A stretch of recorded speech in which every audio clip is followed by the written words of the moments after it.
மத கலவரத்தை தூண்டும் விதமாக பேசிய பாதிரியாரை போலீசார் கைது செய்ய வேண்டும் என அகில பாரத மக்கள் கட்சியின் நிறுவன தலைவர் ராமநாதன் வலியுறுத்தியுள்ளார். கோவை உப்பிலிபாளையம் பகுதியில் CSI இமானுவேல் ஆலயம் செயல்பட்டு வருகிறது. இங்கு பிரின்ஸ் கால்வின் என்பவர் பாதிரியாராக இருந்து வருகிறார். தேவாலயத்தில் நடத்தப்படும் பிரார்த்தனை கூட்டங்கள் அனைத்தும் தேவாலயத்தின் முகநூல் பக்கத்தில் ஒளிபரப்பப்படுவது வழக்கம். இந்த நிலையில் கடந்த ஜூன் 16ஆம் தேதி ஆலயத்தில் ஒரு ஆராதனை நிகழ்ச்சி நடைபெற்றது. அப்போது பிரின்ஸ் கால்வின் பேசியுள்ளார். அதில் இந்து மற்றும் கிறிஸ்துவ சமூகங்களுக்கிடையே பகைமையை ஊக்குவிக்கும் விதமாக பிரின்ஸ் கால்வின் பேசியதாக குற்றச்சாட்டு எழுந்தது.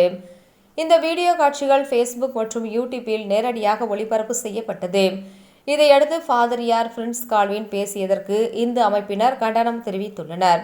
இதுகுறித்து ரேஸ்கோர்ஸ் காவல் நிலையத்தில் பாதிரியார் பிரின்ஸ் கால்வின் மீது சாதி மத இனங்களுக்கிடையே விரோத உணர்ச்சியை தூண்டுதல் உள்பட 4 பிரிவுகளில் வழக்கு பதிவு செய்தனர். இந்நிலையில் இதுவரை பாதிரியாரை போலீசார் கைது செய்யாத நிலையில் அவர் முன்ஜாமீன் பெறுவதற்கு நீதிமன்றத்தில் கோரியுள்ளார். இதற்கு எதிர்ப்பு தெரிவித்து ராஷ்டிரிய சாதாரண சேவா சங்கம் மற்றும் அகில பாரத மக்கள் கட்சியின் நிறுவன தலைவர் ராமநாதன் முன்ஜாமீனுக்கு எதிர்ப்பு மனு தாக்கல் செய்துள்ளார். மேலும் மத கலவரத்தை தூண்டும் விதமாகவும் இந்துக்களின் மனதை புண்படுத்தும் விதமாகவும் பேசிய பாதிரியார் மீது நடவடிக்கை எடுத்து போலீசார் விரைந்து கைது செய்ய வேண்டும் என ராமநாதன் வலியுறுத்தியுள்ளார். மனு தாக்கலின் போது அகில பாரத மக்கள் கட்சியின் கோவை மாவட்ட தலைவர் சேகர், கோவை மாவட்ட இளைஞர் அணி தலைவர் சதீஷ், CSI தேவாலயத்தின் உறுப்பினர் ஜோஸ்வா ஆகியோர் உடன் இருந்தனர். வணக்கம். ராமநாதன், ராஷ்டிரிய சனாதன சேவா சங்கம், பிராமின் அசோசியேஷன், அகில பாரத மக்கள் கட்சியின் நிறுவன தலைவர். கடந்த மாதம் பார்த்தீங்கன்னா பிரின்ஸ் கால்வின் அப்படின்னு ஒரு மத போதகர் CSI சர்ச்சில், கோயம்புத்தூரில் CSI சர்ச்சில் மத போதகர்னு சொன்னாலே நல்லதை போதிக்கிறது தான் மத போதகர். கிறிஸ்தவத்துக்கும் இந்துக்களுக்கும் ஒரு கலவரத்தை தூண்டும் விதமாக ஒரு ஆராதனை நிகழ்ச்சியில் பேசி அது பெரிய அளவில் சர்ச்சையாகி C2 காவல் நிலையத்தில் சென்ற மாதம் 2ஆம் தேதி போல் வழக்குகள் பதியப்பட்டு கிட்டத்தட்ட 20க்கு மேலே வழக்குகள் இருக்குது. அவர் காவல்துறையால் FIR போட்டு கோர்ட்டுக்கும் வந்திருக்குது. அவர் முன்ஜாமீன் கேட்டு வந்திருக்கிறார். 2 வாட்டி கோர்ட்டில் 2 வாட்டி கோர்ட்டு தள்ளுபடி பண்ணியிருக்காங்க.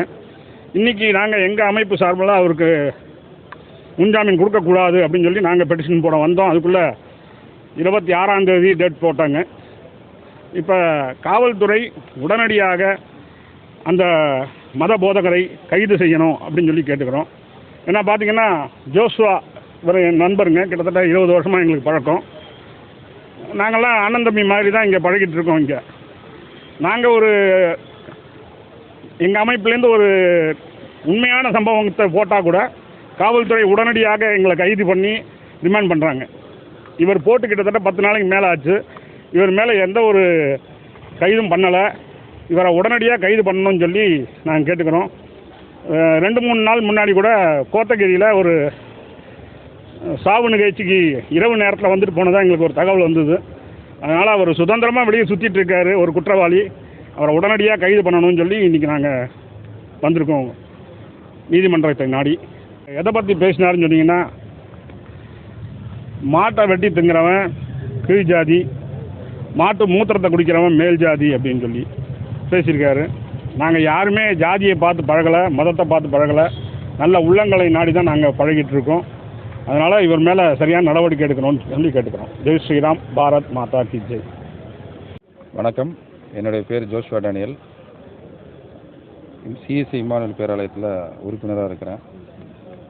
கடந்த மாதம் பார்த்தீங்கன்னா எங்களுடைய ஆலயத்தினுடைய சேர்மன் ஆலய வழிபாட்டில் இந்து சமுதாயத்தை பற்றி இழிவுபடுத்தி பேசியிருந்தார். அதற்கு C2 காவல் நிலையத்தில் 2ஆம் தேதி அவர் மேலே நிறைய வழக்குகள் பதிவாயிருந்தது. காவல் நிலையத்தில் இருக்கிற ஆய்வாளர் ஆல்ரெடி அவர் மேலே சுமேட்டோன்ற முறையில் ஒரு FIR போட்டிருந்தாங்க. நானும் ராமநாதன் சார்லாம் பார்த்தீங்கன்னா ஒரு 20 வருடத்துக்கு மேலாக சகோதரத்துவமாக இருக்கிறோம். இதை குறித்து நான் C2 காவல் நிலையத்துலேயும் கம்ப்ளைண்ட் கொடுத்துருக்காது, பேப்பர்லேயும் வந்திருக்கு. அவர் மேலே இதுவரை காவல்துறை நடவடிக்கை எடுத்துகிட்டு இருக்காங்க. இதுவரை கைது பண்ணலை. காவல்துறை கைது பண்ணுறதான நடவடிக்கையில் ஈடுபட்டிருக்காங்க. விரைவில் அவர் மேலே கைது பண்ணுன்னு சொல்லி வாக்குறுதி கொடுத்துருக்குறாங்க. 2 நாட்களுக்கு முன்பாக கோத்தகிரியில் வந்து பார்த்திங்கன்னா எங்களுடைய முன்னாள் பேராயர் வில்லி மோசஸ் வந்து இறந்துருந்தார். அதுக்கு வந்து போனதாக ஒரு நைட்டு 11 மணிக்கு வந்து போனதாக ஒரு தகவல் கிடச்சிருக்கு. சொல்லியிருக்காங்க, அங்கே இருக்கவங்க சொன்னாங்க. நாங்கள் பார்க்கல. காவல்துறை வலியுறுத்தி இருக்கிறோம். இது வரைக்கும் வந்து 2 தடவை ஏபி மூவ் பண்ணியிருந்தார் கோர்ட்டில். 2 தடவை வந்து டேட் தள்ளி போயிருக்குது. இன்றைக்கி அண்ணன் வந்து ராமநாதன் அண்ணன் கொடுக்க வந்தார். அதுக்குள்ள டேட் இது பண்ணியிருக்கிறாங்க. காவல்துறை எங்களுக்கு இவர் மேலே ஒரு நடவடிக்கை எடுக்கணும்னு நாங்கள் சபை மக்கள் சார்பாக தான் கேட்டுட்ருக்கோம். ஏன்னா இவர் மேலே பல்வேறு குற்றச்சாட்டுகள், வழக்குகள் இருக்குது, நிலுவையில் இருக்குது. அதை குறித்து நாங்கள் கொடுத்துருக்கோம்.